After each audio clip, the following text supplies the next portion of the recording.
Ayan, bumili na ako ng 2 pack ng oatmeal para hindi kami maubusan ni Papsi. Kasi pati na rin siya nag-oatmeal na rin sa umaga, saka sa gabi. Tapos diaper nila Sky, saka yung sugar. Tapos kapag meron kaming bisita, Great Taste yung granules ang binibili ko. Yan, naghahanap ako ng suka na gagamitin ni Papsi para sa kanyang garden. Mura lang kasi ihahalo niya yun sa kanyang sa kanyang pandilig sa halaman. To, mura lang to. Kuha ko siya ng 3.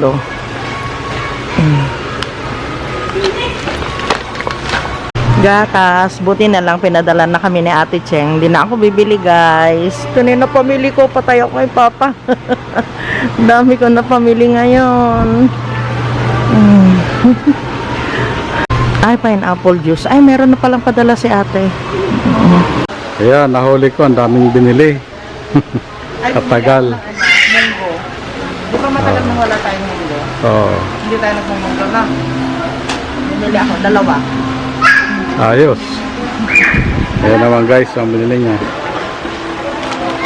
May suka pa, may suka. May libre pang suka. Mura naman ito eh. Di ba bumibili tayo niya isang bundle? Oo. Isang marami naman. Oo.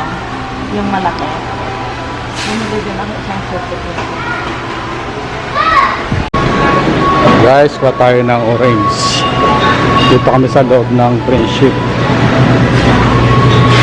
Nauhaw kami kaya inom kami ng orange.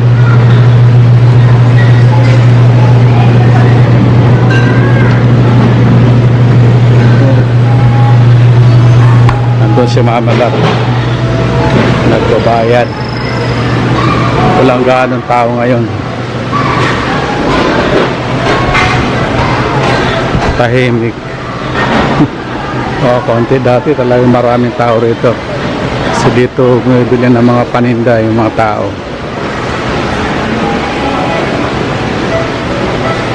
Ayan siya.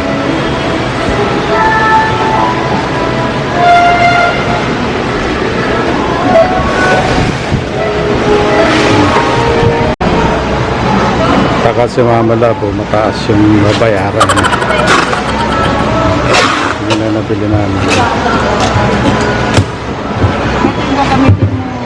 Wag yun. Taas ng acid mo.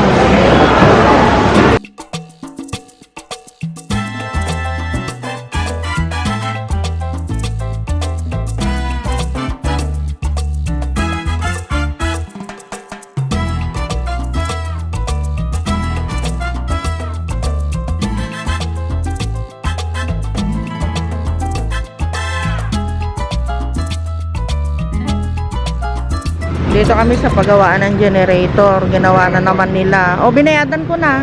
Bayad na. Oo. Yan. Pinaayos na naman namin. Kailangan pala kapag hindi nagagamit, pinapatay.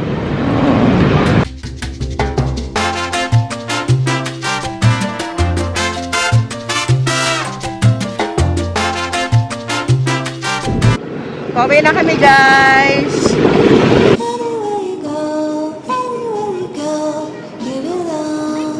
Ay, tatanong pa tayo doon, hindi na.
din sa wakas. Ngawit na ngawit yung paa ko. Sakit na.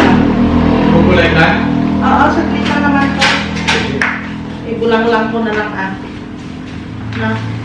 Ay. Lalabas ko pala yung yung beef. Yung longganisa na. Ha? Yung longganisa. Ayoko. Ay, sige. Pwede naman. Rowells yun. Nung nasa Saudi si Papsi, guys. Yun ang ano ko, tinitinda ko noon. Kinukuha ko pa sa Pampanga. Rowells. Nagtitinda ako ng frozen foods noon. Marami akong pinagkakakitaan, guys, nung nasa Saudi si Papsi. Lahat ng pwedeng pagkakitaan noon. Nagtinda din ako ng bangus sa palengke. Hindi ako nabiliya, guys.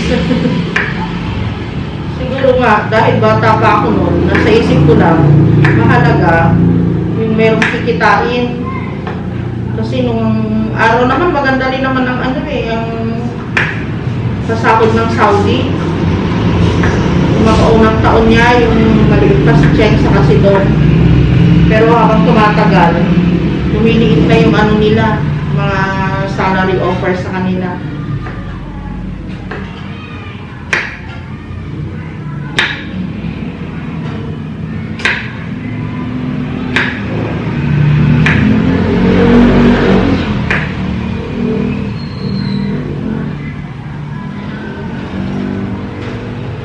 Yung mga wala dito sa bahay, yun ang plano naming bilhin. Pero totoo naman, mga wala yun. Nabili namin, pero wala sa programa din. Longganisa, yung Rowells, guys, hindi ito sponsored. Pero tininda ko yan. Masarap siya, kaya nakita ko kanina, bumili ako. Kagaya ngayon, mamadali kami ni Papsi, siyempre gutom na rin. Ayan, mabilisan. Tulutuin ko na itong longganisa. Tapos, ano pa yung binili? Tinapay, wheat bread. Monday kasi maano siya, yung kahit ilang araw, hindi siya tumitigas. Kaya Monday yung binili namin. Nung nakaraan, kaya kami nakabili ng white bread. Kasi, wala yung yung mga wheat na na mga tinapay, naubusan kami. Ito naman gagamitin daw ni Papsi sa sa bukid. Tapos ito, binili ko yung mga basahan, yung mga lumang-luma na, itatapon na natin, guys. Para hindi naman siya magamit. Ayan, dalawang binili ko. So sabi ko kay Papa, dalawa kahit sa isang buwan, dalawa. May binili din si Papsi na niya, medyas niya, bali 3 pares. Siyempre, wala sa yan. Tapos, gloves. At saka, tali ng buhok ko. Kasama yun sa budget. Thank you, Ate Cheng. Tapos, ito, para dun sa study ko, binilhan ko siya na kanyang notebook. Ayan. Fine food. Mga notebook na ganito, guys. Kala ko, mura lang siya, pero 165 ang isang piraso, pero okay lang. Tapos binilan ko din siya ng sticker niya para idikit-dikit niya dito sa kanyang notebook. Yung kalabasa sa kasaluyot, tapos itong bulaklak ng kalabasa. Ibubulang lang natin yan, guys. Lutuin ko mabuti yung saluyot kasi sumasakit ang tiyan ko kapag hindi ito kapag hindi siya naluto na mabuti ang saluyot ko. Ayan. Nilagyan ko lang ito ng konting bagoong, asin, tapos luya, bawang. Yun na, guys. Ayan. Lutuin natin mabuti. Dito naman sa kabila, sasalang natin yung longganisa. Sinumpong na naman tong camera ko, guys. Ayun, naanuhan ako. Ang kati. Nakatihan ako. Nag-shower ako, guys. Grabe, ang kati-kati. Sobra. Dito sa sa leeg ko. Yun, nakaluto na ako, longganisa, saka yung gulay namin. Late ko na nakita yung talong, hindi ko na nailagay. Bulang lang. As in, bulang lang yan, guys. Walang walang special dyan sa niluto ko. Meron lang kaming gulay kasi napaka-dry naman pag ito lang yung ulam namin. Tapos yung saluyot at saka yung yung bulaklak nakuha ni Papsi sa kanina sa mini farm natin. Yan. Kain tayo, guys. Ito yung bago ba ito, Papa? Oo nga, meron pa dun. Very good. Oo. Sayang. Yan guys, yung bagong tanim ko na naman to. Sili saka yung talong. Medyo nainitan eh. Pero nadilig ko kanina umaga yan. Yung kamote natin. At yung mga buwambilya namin, okay naman kahit na nahirapan sa ulan, sa tubig na sobrahan. Inugasan ko yung mga dahon nila kanina umaga. Hindi ko lang nadala yung camera. Yung hirapan din ito sa ulan. Pero makarecover din yan. Dami. Yung kasi yung acid rain. Ito yung mga dahon nila Apektado ng acid rain. Sobrang sa ulan. Yung papaya natin pahinog na rin yung ilalim na yan, malapit ng mahinog.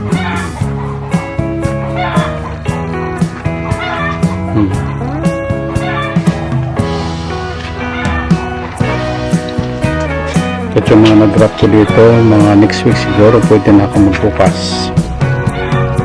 Yung iba nagkaroon na sila ng dahon. Ayan may dahon-dahon na. Next week magbubukas ako. Ayun, may dahon na rin. Ito lang isa. Medyo natuyo.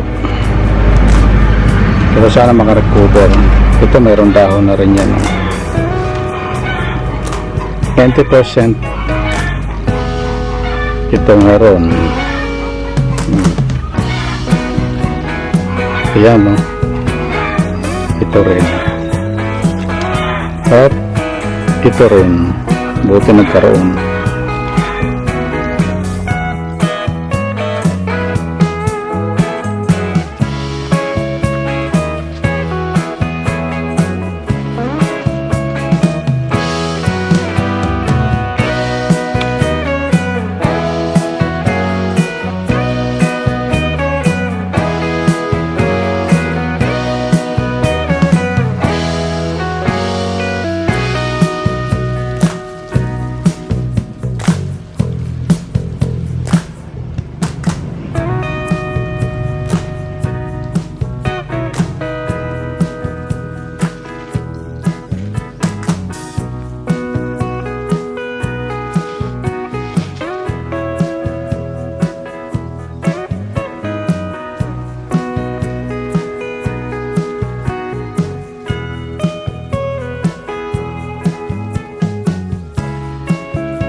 May mga tanim din akong ano dito, kamatis sa kasili.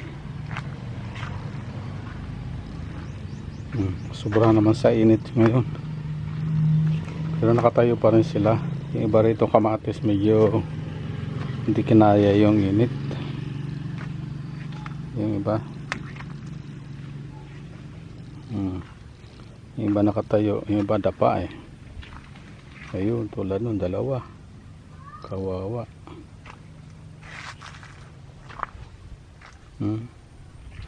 Ayan, dapa. Ito rin.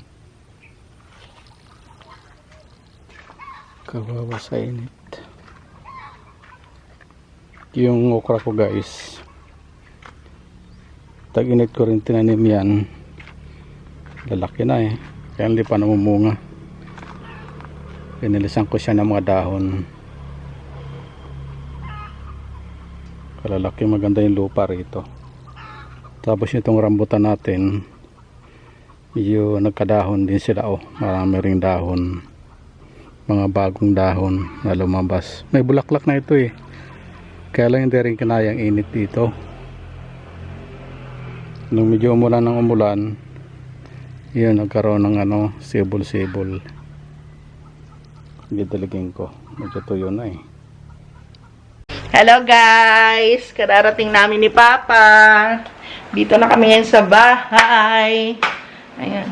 At maraming salamat po sa tumawag sa amin. Na-surprise naman ako. Kararating lang namin kanina. Merong tumawag sa atin from Florida. Bago po nating subscriber. Maraming salamat po, ma'am. Maraming salamat po sa tiwala ninyo sa amin. Nakakatuwa po. Pag gano'n na merong nakakaintindi sa amin, sa mga hindi, ganito yon. Yung nakakaintindi lang sa sitwasyon namin ay yung mga taong nakaka-relate, yung nakakaranas o nakakaramdam ng kaparehong sitwasyon namin, yun lang yung nakakaintindi sa amin, guys.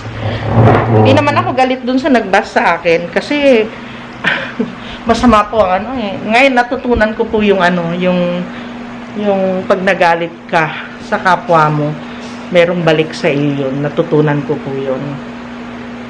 Kaya magpapaliwanag na lang po ako. Ipapaliwanag ko yung side ko kasi nangyari po sa akin yun na ano, na nahusgahan, na meron lang silang ano, meron silang or merong nagsabi sa kanila na masama kaming mag-asawa, na ganito yung ginawa namin, ganun.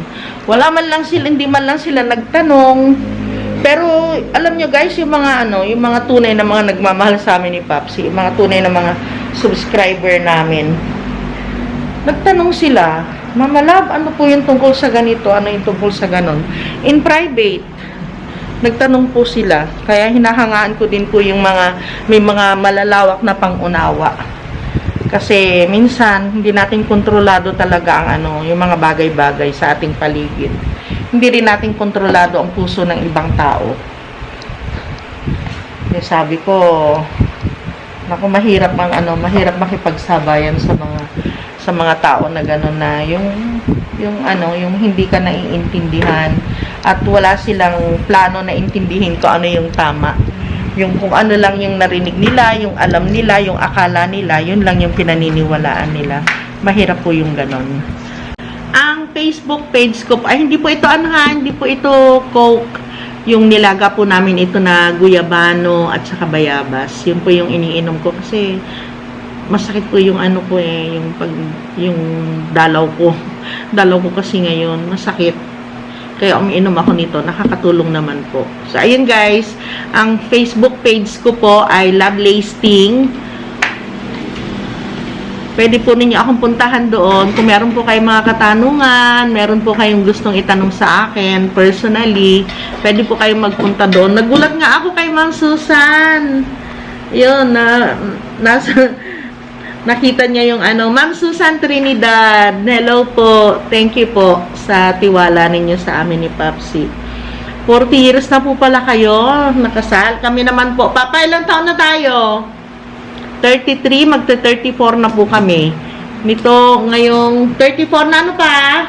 Parang nakalimutan.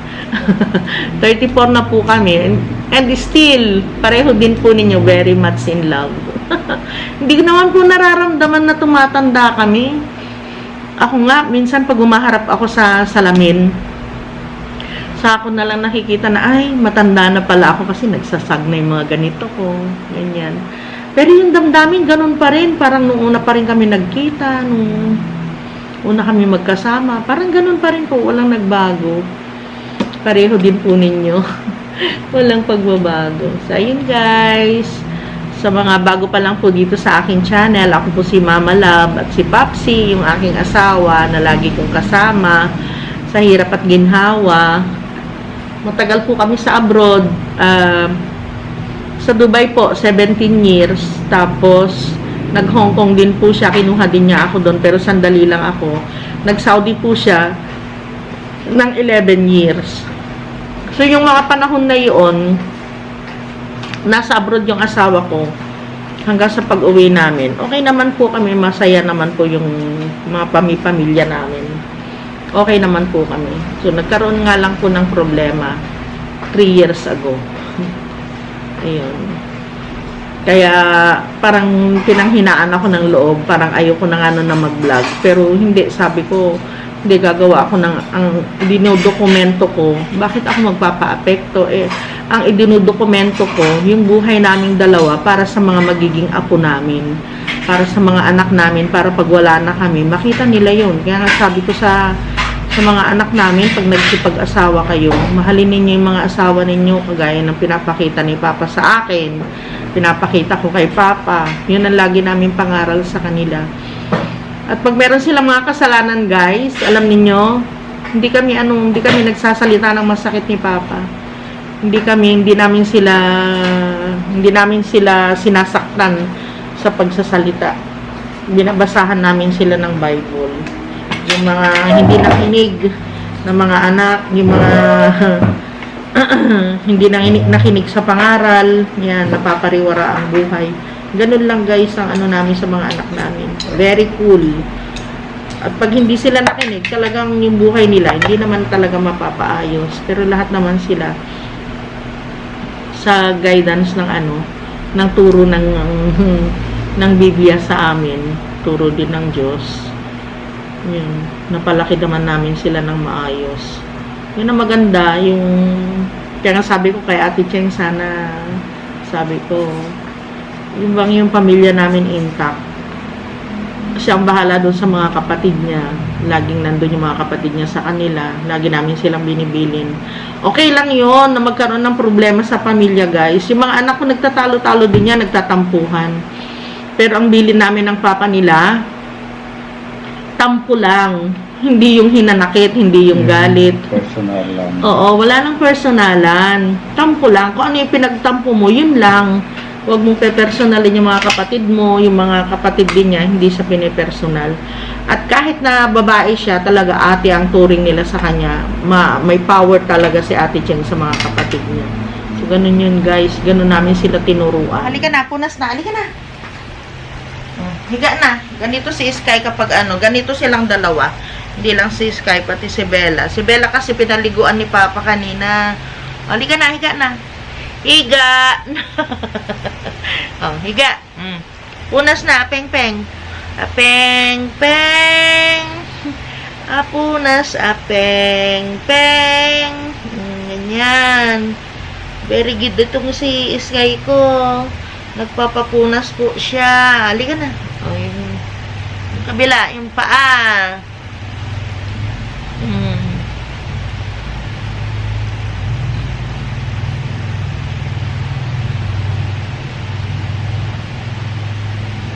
Peng, peng.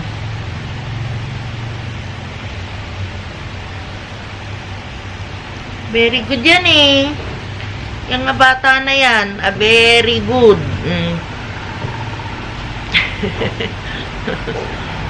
Opo, very good po ako. Kamo. Nagpapapunas po ako kay mama ko. Para makatabi siya. Okay na? Okay na? Okay na? Sige. O, mag-good night ka na sa kanila. Good night, guys! See you tomorrow! Mag-i-sleep na yung keng-keng ko. Wait lang. Ikaw din. Pupunasan din ni Mama. Wait lang. Wait lang. Ayan na naman eh. Oh. Masok lang. Sky, sa kama na. Akit na. Doon sa kama. Good girl. Diyan lang. Huwag nang bababa. Nakapunas na. Pupunasan pa kita ng minsan pa. Bella, wait, Bella. Good girl. Dito pa. Gundigit. Pinaligaan niya ni Papa eh. Ay, shh. Sky? Akit! Shh. Sa kama na. Doon sa kama. Akit na sa kama. Shh. Ay, talaga naman. Akit na sa kama. Akit na. Doon sa kama. Huwag sa akin.